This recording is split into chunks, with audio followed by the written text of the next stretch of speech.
La Une et Classique 21 présente le 2013 Formula One Belgian Grand Prix. Les 23, 24 et 25 août, vivez l'expérience F1 sur le plus beau circuit du monde. Côtoyez les stars et vibrez au son des bolides lors d'un week-end en famille à prix réduit. Réservez vos places dès maintenant sur spagrandprix.com. L'été continue sur F1 TV avec Lotus au menu de notre bilan à mi-saison. Ziv, Lotus F1 Team, c'est une équipe qu'on aime beaucoup parce que voilà, elle est née sur les cendres de Renault. Il y a quand même une connotation française, francophone, avec le management, avec Romain Grosjean naturellement. Alors, ils sont pas mal mis par rapport aux ressources dont ils disposent en comparaison des autres top teams. Ils ont un bilan satisfaisant, je dirais même positif. Mais il y a eu cette première victoire de Raikkonen en Australie qui a évidemment ouvert tous les espoirs. Et certains ont été un peu déçus quand même. Oui, bon, pour moi c'est une équipe éminemment sympathique, comme tu le disais, très francophone. Maintenant, je trouve qu'ils font un boulot formidable. Moi, je trouve que, bon, ils jouent clairement le championnat pilote, ils ne jouent pas le championnat constructeur, parce que, bon, Romain ne marque pas des points assez régulièrement jusqu'à maintenant. Kimi fait son boulot de manière formidable. La voiture conçue est beaucoup plus compétitive que ce qu'on aurait pu croire, parce que ça fait 2 ans d'affilée qu'ils nous font... Vraiment, ils nous bluffent. Les voitures d'Enstone sont toujours solides, toujours bonnes. Donc, je trouve que c'est une équipe qui a un peu un problème de budget, un problème de développement. Ils font ce qu'ils peuvent, mais ils sont au championnat pilote, ils sont quand même devant Alonso, ils sont devant Hamilton, devant Rosberg. Ils font des miracles. Raikkonen fait des miracles avec son équipe, clairement. Oui.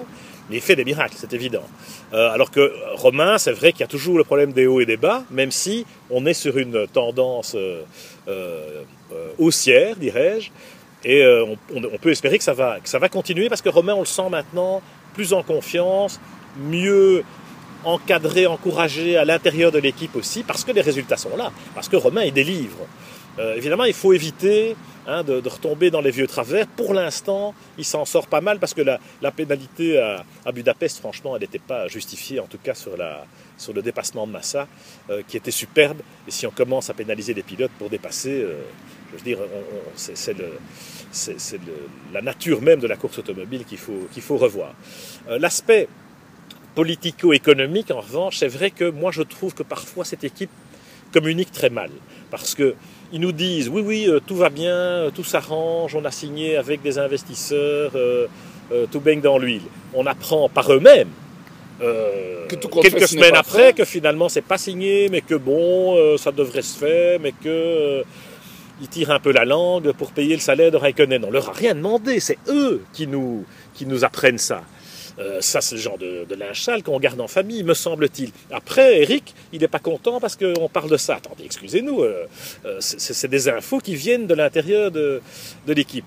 Et puis la même chose avec le contrat de Raikkonen, éventuellement renouvelé. Alors ils disent, voilà, nous, on veut une réponse de Kimi. Et puis, une semaine après, ils disent non, on attend la réponse de Kimi. Qui prenne son temps. Qui prenne son temps. On est pendu, dans le fond, on est pendu à sa décision. Effectivement, parce que c'est lui qui fait la pluie et le beau temps. C'est clair. Mais au niveau communication, c'est clair qu'il y a un problème. Alors, moi, je suis très admiratif de l'équipe de Jenny Management, de Gérard Lopez, Eric Lux et tous les gars qui travaillent à Enstone, Patrick Louis, Eric Boulier, parce qu'ils font vraiment un boulot exceptionnel. Gérard nous a dit l'autre jour, je crois que Enstone, ça coûte 8 millions par mois. Donc on peut comprendre que ce soit très lourd à porter parce qu'il n'y a pas de sponsor titre, parce qu'il y a quand même un manque de ressources financières criantes, ce qui explique que le salaire de Kimi ou les bonus de Kimi qui n'étaient pas vraiment prévus au programme soient payés qu'un élastique. Bon, ok. James Allison qui s'en va, c'est quand même pas un bon signe. Ça, c'est un sale coup. Voilà, donc, même si Enstone est solide et qu'ils parviennent à recruter en interne, mais quand même, on se rend compte que il y a des fondamentaux qui manquent. Alors maintenant, le deal Infinity Racing, on nous dit que c'est OK.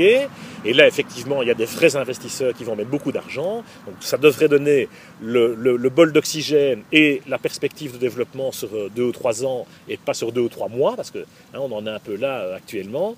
Et peut-être que ça va faire pencher la balance pour que Kimi reste à Enstone. Parce que s'il ne reste pas, moi je suis un peu inquiet quand même pour la suite.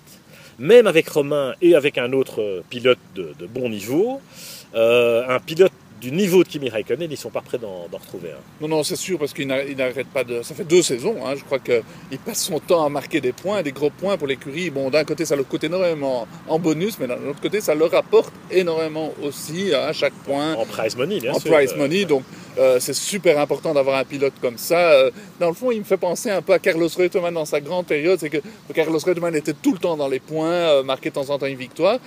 C'est important pour une équipe.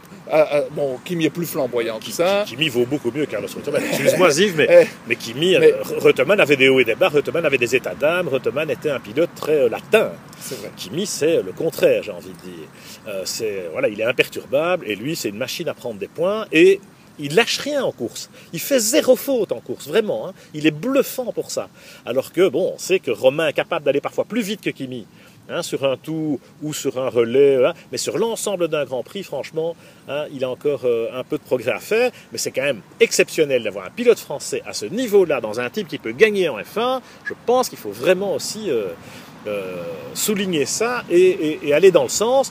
Maintenant, on espère que effectivement le deal va se concrétiser avec Infinity Racing, que Lotus va pouvoir respirer, enfin signer avec Renault pour les moteurs 2014. Parce que ça, c'est pas fait non plus. Ça devait être fait pour la fin juin, etc. No news, bad news. Comme quoi c'est compliqué de gérer une équipe de Formule 1. C'est clair. très compliqué quand on voit leur bilan. Ils montrent 60 millions en négatif, donc on se pose des questions.